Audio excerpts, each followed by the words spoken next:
Hello guys, good luck sa mga first batch. Bibigyan ko nga pala kayo ng kaunting tips kung paano maipasa yung exam at syempre para makarating din kayo dito sa pangarap natin na lugar, South Korea. Una chinggo para makapasa kayo sa exam, pwede kayo mag-review sa pamamagitan ng flashcards. Ganito yung itsura ng flashcards. Ito kasi yung isa sa pinaka-effective na paraan para makapasa kayo sa exam. Ganito nga pala yung itsura ng flashcards. So yan, pwede nyong gawin to ng nakakategorize. Halimbawa, sa flashcards nyo, meron kayong mga nakabukod o per kulay. Depende sa inyo kung saan kayo mas mapapadaling makapag-review. Lalong-lalo na dun sa mga malalapit na yung exam. I-categorize nyo, ano ba, per place, work, equipment, o things, para mas madali nyo siyang makabisado. Tapos, syempre, sa mismong flashcards, pwede nyo lagyan ng yung sagot yung likod niya. Halimbawa, ito, Yangso. Tapos ito sample lang kasi to, nasa Pinas kasi yung mga reviewer ko dati. So, ito para may guide lang kayo. Halimbawa, yan, nasa likod yung sagot. Para kung sakaling nire-review nyo siya, tapos babanggitin mo, hindi mo maalala, pwede mong tingnan agad sa likod na ayun pala, tapos kakabisaduhin mo ulit siya. Kasi ito yung naging isang paraan na mas mapadali yung pagre-review mo, kasi kapag nag-review ka ng binabasa mo lang, minsan nalilimutan mo na agad. Ito may time din na malilimutan mo to, pero mas malaki yung chance na mas makabisado mo kasi kinakabisado mo siya ng naka-Korean words, tapos um, nakakategorize kaya mas madali. Para sa amin ito yung mas pinakamadaling pagre-review para maipasa mo yung exam. Tapos syempre ang pinaka-best na pagre-review depende sa rin sa tao, pero para sa akin ang pinaka-the best na oras ng pagre-review ay madaling araw, kung saan tahimik.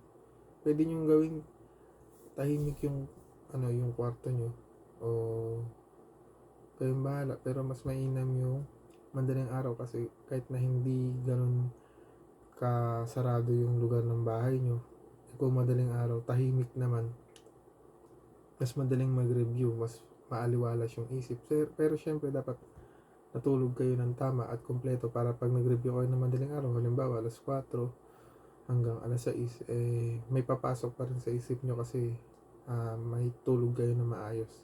Napaka-importante ng tahimik na lugar para mas makapagkabisa yung utak natin, kasi kapag maingay, parang mababasa mo lang siya pero maya limot mo na. Hindi katulad ng nakarelax yung utak mo tapos tahimik, mas madaling mag-review. Tapos yun, kung maaari, kung mas malapit na yung exam mo o kung hindi pa naman, subukan mo na halimbawa 10 vocabs a day, or kung kaya mo 20. Kung mas nalalapit na yung exam mo, pwedeng gawin mong 50, pero napakahirap nun kasi kalimitan ng pagre-review kinabukasan na mawala. Tapos mainam na siguro kontian mo lang muna hanggang parami, pero mas mainam talaga araw-araw kahit maka 20 ka man lang, tapos i-recap mo ulit kinabukasan para yung inaral mo ng nakaraang araw maalala mo ulit. Tapos mas mainam nga niyan na yung inaral mo na nakaraang linggo, syempre papasok na naman yung panibagong linggo, mag-aaral ka ng panibagong vocabs. Reviewin mo ulit yung mga inaral mo na nakaraan para mas tumatak sa isip mo. Importante na makabisado mo agad yung mga Korean words tsaka yung Korean spelling, kasi minsan ay iba yung meaning kapag iba yung pagkakaintindi mo sa sulat nila. Kaya para sa akin, everyday 20 vocabs. Tapos syempre para mas maging effective yung pagre-review natin, itigil muna natin yung mga online games kasi isa yan sa sumisira sa utak natin. imbis na mas ayos yung pagre-review natin, instead na maaliwalas ba yung utak natin. Hindi, kasi minsan isasantabi mo na yung pagre-review dahil naglalaro ka o nagkaroon ng may hinahabol ka sa games na maipanalo, ganyan. Nawawala sa focus yung ang pagre-review. Kaya tigil muna natin yung maaari yung games, alak, mag-focus muna tayo sa pag-aaral para mas marami yung ma-review natin bago yung darating na exam. Guys, may pagkakataon na tatamarin ka talaga, kahit ako tinamad ako dati. Pero kung ikaw nangangarap ka talaga at focus ka na maipasa talaga yung exam, gagawin mo yung paraan para makapasa ka. Kaya itigil muna natin yung mga ganun at mag-focus muna tayo sa pagre-review.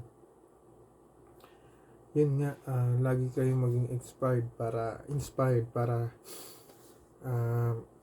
ganahan kayo makapag-review, kahit na alam ko naman na mahirap mag-review, nakakatamad, minsan nakakatamad talaga. Pero kapag naiisip mo na balang araw makakapasa ka, parang lalo kang gaganahan. Kaya be positive lang palagi. Tapos syempre, kapag nagawa mo na yung mga yun sa mismong exam day, para mas siguradong makapasa ka, agahan mo. Tapos syempre, dapat may tamang pahinga ka. Tapos umaari magre-review ka lang ng kaunti 1 hour before yung exam, pahinga na lang.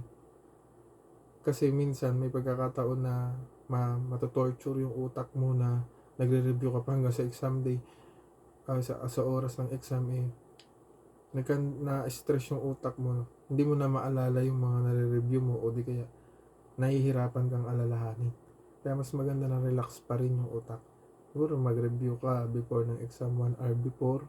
Tapos syempre, pahinga ka na nun, i-relax mo na yung utak mo para mas makapag-isip ka ng maayos sa exam. Tapos syempre, huwag kakalimutan lahat ng mga importante katulad ng ballpen, passport. Pero kung depende kasi kung CBT ka naman, kahit hindi na, basta dali mo lang yung passport mo o ano man yung mga pinapadala. Halimbawa, mga test appointment ba yung tawag? Kasi may ganun, may mga yung galing sa sa payment, mga ganun, kung okay ba.